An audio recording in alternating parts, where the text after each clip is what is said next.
We win a lot of balls on opponent's half, but then we did the wrong things. We were really bad in transition, missing the pass. We get runs behind, but then one step too late, we passed the ball behind. And so we missed a lot of opportunities in the first half. And then the last part, I think the last 7-8 minutes, we were also sloppy on the ball. We get some corners against. So the half-time we said, keep the pressing, but be more direct, pass the ball behind their defense. And then we came back, we kept down, and then we fight back. And so I'm really proud of the team that they could do that after Sunday's defeat. After 2 times we were down, so we are happy tonight. But also Bruno Carnaccio. From the second wave, second line with Scott, with his runs, they have the capabilities to get behind, and they did it well. Yeah, that was on purpose. Yeah, who can give that ball? That was the problem in the first half. I think I said the problem in the first half was that we had too many touches, and we missed the moment to pass the ball behind, and that's why we bring Christian Eriksen on the pitch. Yeah, I'm really happy with that resilience, and that's what we need, and that we have to show every game. That's why I was so disappointed. I was really mad on Sunday with the performance from us because we didn't fight. We didn't cooperate. We were sloppy, especially in the defensive discipline, and that cannot be. A United player always has to show 100% discipline in the defending work.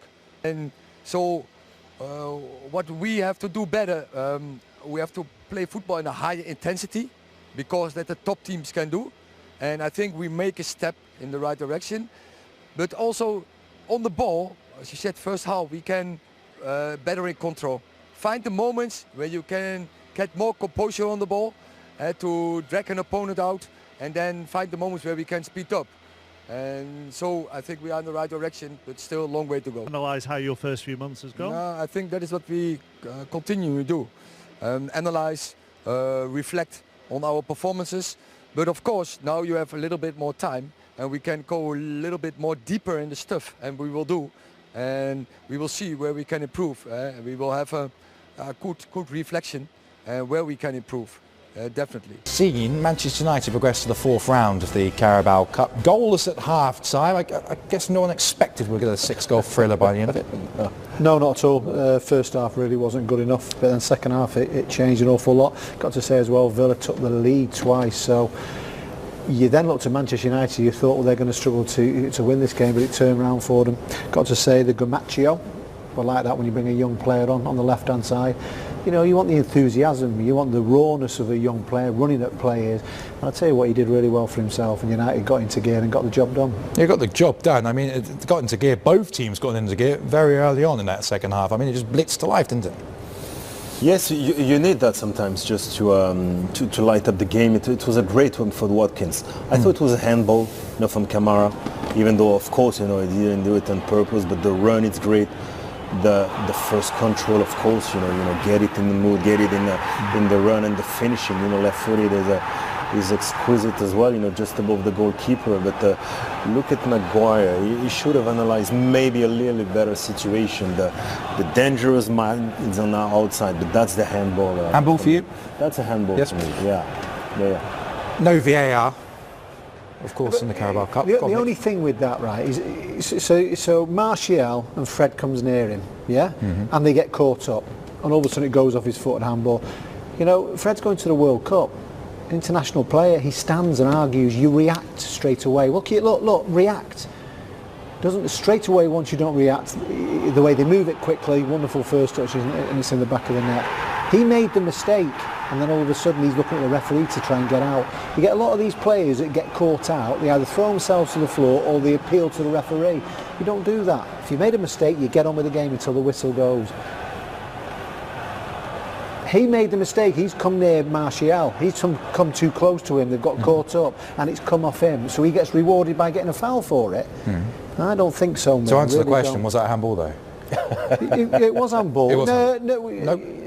Well, it touched his hand, so we've got to say handball now. Yeah. Well, it's touched. This is the way we're doing it. Yeah, but this is the way we're doing it. It's touched his hand. Well, all right, handball. Every time the ball hits the hand. In that way, Nick, you cannot control in the middle of the park, even if you didn't do it on purpose. He's made a mistake, by coming too close to Martial. Yeah. Fred, he's made the mistake, right? By coming where they watch him. If you can go back a little bit more. No, is we're he talking comes, about the handball. You know, we're talking about the handball I here. know that, but that's Fred making a mistake. So all of a sudden the ball's come off his leg and it's hit the hand. So he's hoping straight away to try and get away with it from making a mistake because the ball touches his hand from his mistake. Yes. So he's gone, come on, referee.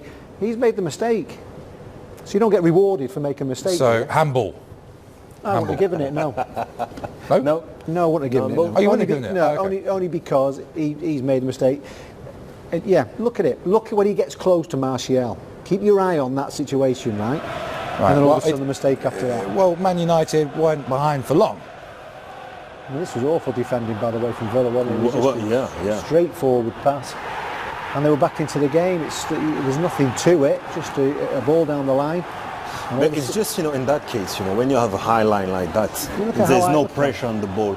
You have to have that 2 yards and you drop, And it was a little bit naive, but the run as well is not the quickest. But the timing of the Rosa Fernandez was tremendous. And it gets stuck a little bit, the final pass in his foot. But he managed just to get a clear ball for Martial. So it was a great ball through, yeah. And Bruno Fernandes, you could argue, was actually quite lucky because the ball actually came off his ankle across the goal. Villa back in front. I mean, when you saw this one, again, defensively, it wasn't easy on the eye, really, was it? Particularly for Diogo Dalot, who was going to be here for the World Cup for Portugal. Was there any need for him?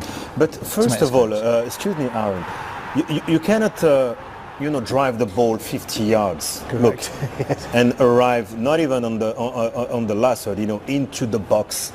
Look.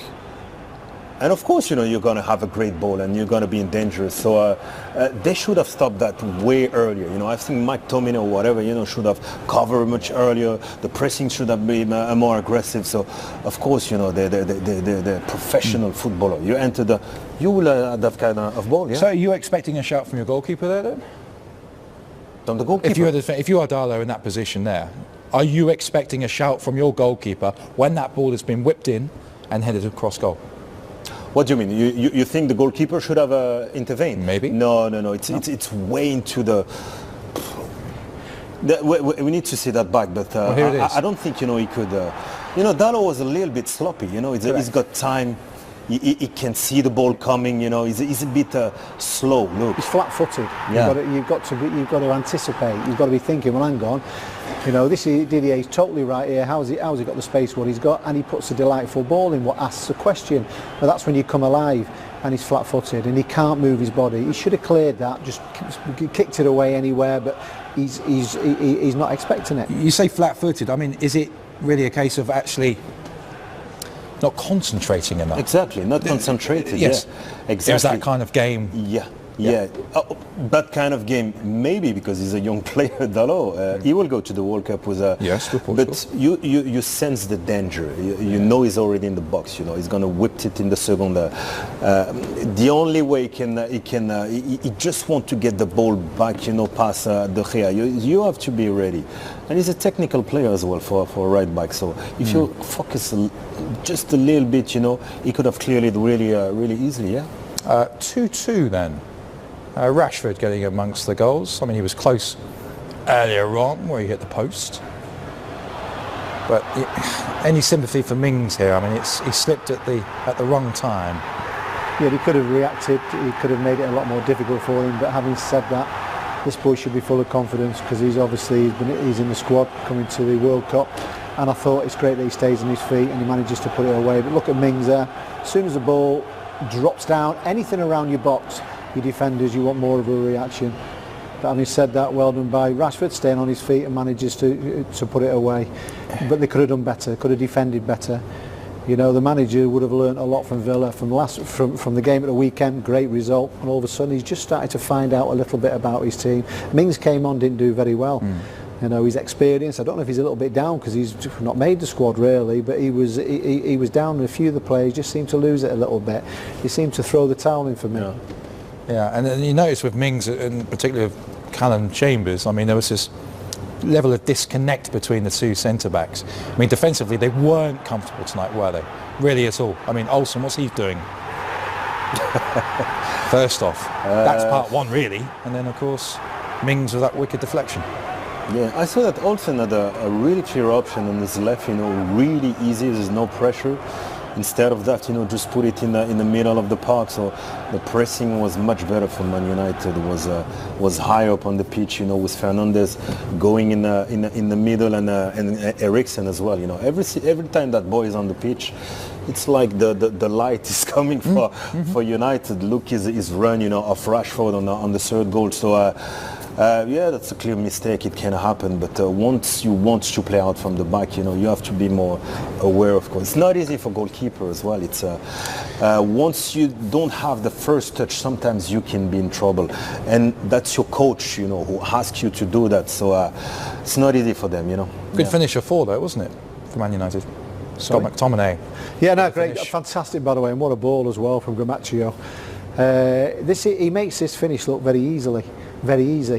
Cuts inside, look at this for a ball. Fantastic delivery. He's got to have his eye on the ball. Probably wasn't worried about the keeper coming out, but he manages to guide it past him. Nick, it's very important. You see the third and the fourth goal? Who's doing the run? It's Eriksen and McTominay.